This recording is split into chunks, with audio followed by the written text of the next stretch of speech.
नमस्कार, स्वागत है आपका और मैं हूं आपके साथ लता। बड़ी खबर आपको बता रहे हैं, जहां जम्मू में हिरासत में रखे गए रोहिंग्या पर सुप्रीम कोर्ट का बड़ा फैसला और अब वापस म्यांमार भेजे जाएंगे रोहिंग्या मुसलमान। सुप्रीम कोर्ट ने रोहिंग्याओं पर बड़ा फैसला सुनाया है, जिसमें साफ तौर पर आपको बता दें कि अब प्रशांत भूषण समेत तमाम विपक्षी पार्टियों को बड़ा झटका लगा है। तो जिस तरीके से लगातार रोहिंग्या मुसलमानों को बचाने का काम जम्मू कश्मीर में किया जा रहा था, लेकिन अब बार बार दलीलों के बाद भी सुप्रीम कोर्ट ने सारी अटकलों पर विराम लगाते हुए साफ तौर पर कड़ा फरमान जारी करके कहा है कि अब रोहिंग्याओं को अपने देश वापस जाना होगा। जी हां, सुप्रीम कोर्ट ने जम्मू से हिरासत में लिए गए रोहिंग्या शरणार्थियों की तत्काल रिहाई के लिए दायर की गई याचिका पर सुनवाई की, जिसमें सुप्रीम कोर्ट ने साफ कहा कि नियमों के अनुसार रोहिंग्या शरणार्थियों को वापस भेजा जाएगा। कोर्ट ने अपने आदेश में साफ कहा कि राज्य सरकार ने जम्मू में 150 रोहिंग्या शरणार्थियों को हिरासत में रखा हुआ है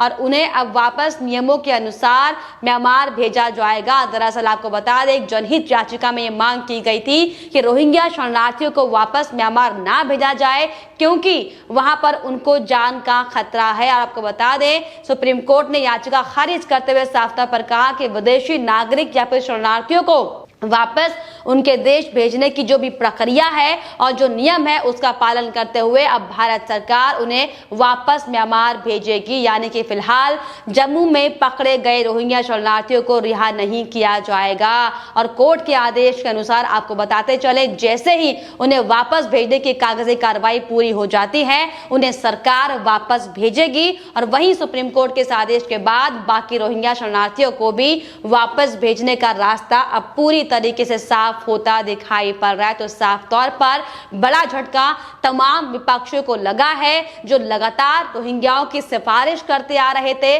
फिर चाहे वो कांग्रेस गैंग के मेंबर हो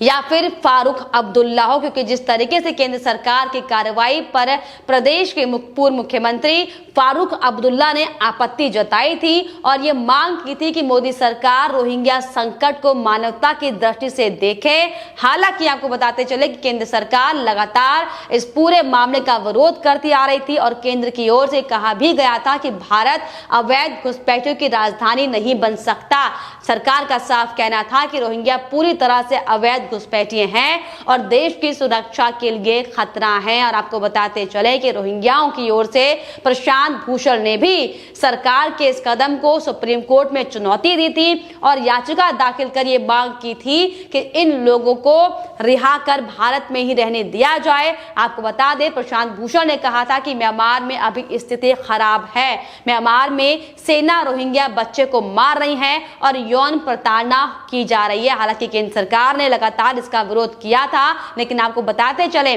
प्रशांत भूषण ने यह मांग की थी कि होल्डिंग सेंटर में बने रखे गए इन लोगों को भारत से वापस ना भेजा जाए, साथ ही साथ भारत में रह रहे सभी रोहिंग्याओं को शरणार्थी का दर्जा दिया जाए। उन्होंने ये भी कहा था कि इस बात का कोई सबूत नहीं है कि रोहिंग्या लोग भारत की सुरक्षा को खतरा पहुंचा रहे हैं, जिसका विरोध करते हुए सॉलिसिटर जनरल तुषार मेहता ने साफ कहा था कि भारत सरकार ने अपनी संप्रभुता और राष्ट्रीय हित के आधार पर ही कई अंतर्राष्ट्रीय समझौतों से दूरी रखी है। तुषार मेहता ने बताया था कि भारत सरकार की म्यांमार सरकार से जैसे ही बातचीत लगातार जारी है और म्यांमार सरकार की पुष्टि के बाद ही इन लोगों को वापस भेज दिया जाएगा। तो दरअसल जिस तरीके से आपको बताते चले कि जम्मू में रोहिंग्याओं की संख्या को बढ़ाने की साजिश पिछले करीब एक दशक से जारी थी। दरअसल ये हिंदू बहुल जम्मू संभाग की जनसांख्यिकी को बदलने की साजिश का ये परिणाम है और इस योजना के तहत बांग्लादेशी घुसपैठिए और घाटी के मुसलमानों को भी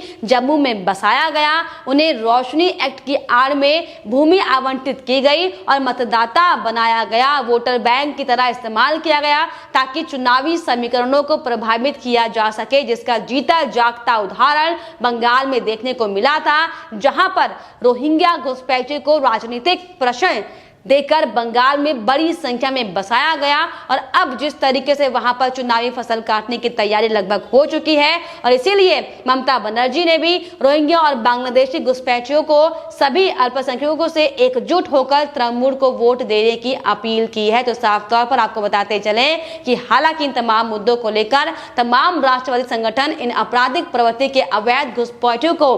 इनके देश म्यांमार वापस भेजने की मांग लगातार करते आ रहे थे, लेकिन अल्पसंख्यकों के तुष्टीकरण की आदि सेक्युलर सरकारें उनकी इस मांग को नजरअंदाज लगातार करती आ रही। लेकिन अब सुप्रीम कोर्ट के आदेश के बाद आपको बता दें, इन्हें वापस भेजा जाएगा, क्योंकि ये घुसपैठिए न सिर्फ स्थानीय संसाधनों पर बोझ हैं, बल्कि राष्ट्रीय सुरक्षा के लिए भी बड़ा खतरा है। और जिन संसाधनों पर भारतीयों का प्राथमिक अधिकार है, उनका उपयोग ये लोग लगातार करते आ रहे हैं, क्योंकि उन्हें फारूक अब्दुल्ला और महबूबा मुफ्ती जैसे राजनीतिक आकाओं से लगातार समर्थन मिल रहा है। दरअसल रोहिंग्या म्यांमार के बांग्लादेशी मुसलमान हैं और कई बार राष्ट्र विरोधी गतिविधियों में इनकी संलिप्तता के सबूत भी मिलते आए हैं। और ये लोग बांग्लादेश के रास्ते भारत में घुसकर देश के विभिन्न भागों में जैसे असम, बंगाल, जम्मू, दिल्ली और हैदराबाद आदि में फैल गए हैं। और जम्मू उनका सबसे पसंदीदा स्थान है, क्योंकि यहाँ की फारूक अब्दुल्ला और मुफ्ती मोहम्मद सईद और महबूबा मुफ्ती के नेतृत्व वाली पीडीपी और गुलाम नबी आजाद के नेतृत्व वाली कांग्रेस सरकारों को उनके बसने से राजनीतिक लाभ लगातार मिल रहा था। और इसीलिए इन सरकारों ने रोहिंग्या और बांग्लादेशी घुसपैठियों की आगे बढ़कर अगवानी भी की थी और उन्हें वोट के बदले में तमाम तरह के लाभ दिए थे। तो साफ तौर पर बड़ा झटका अब उन तमाम विपक्षियों को लगा है। और अब आपको बताते चले कि इसके बाद जो अवैध घुसपैठिए लगातार भारत के अलग अलग कोनों में बसे हुए हैं, अपनी नागरिकता को छुपाकर, उनको भी भारत से बाहर रास्ता दिखाने का रास्ता अब साफ हो गया है। हालांकि आपको बताते चले कि जो रोहिंग्या मुसलमान हैं, इनको लगातार तमाम विपक्षी पार्टी अपने वोट बैंक की इस्तेमाल कर बसाने की कोशिश कर रही थी। चाहे बात हम फारूक अब्दुल्ला की करें, जो लगातार इन्हें मानवता का आधार देते हुए भारत में ही बसने की बात कह रहे थे। लेकिन आपको बता दें कि खास बात यहाँ पर यह है कि रोहिंग्या मुसलमान जम्मू के कई ऐसे इलाकों में बसे थे जहां पर आर्मियों के कैंप बने हुए हैं, चाहे वो अनंतनाग हो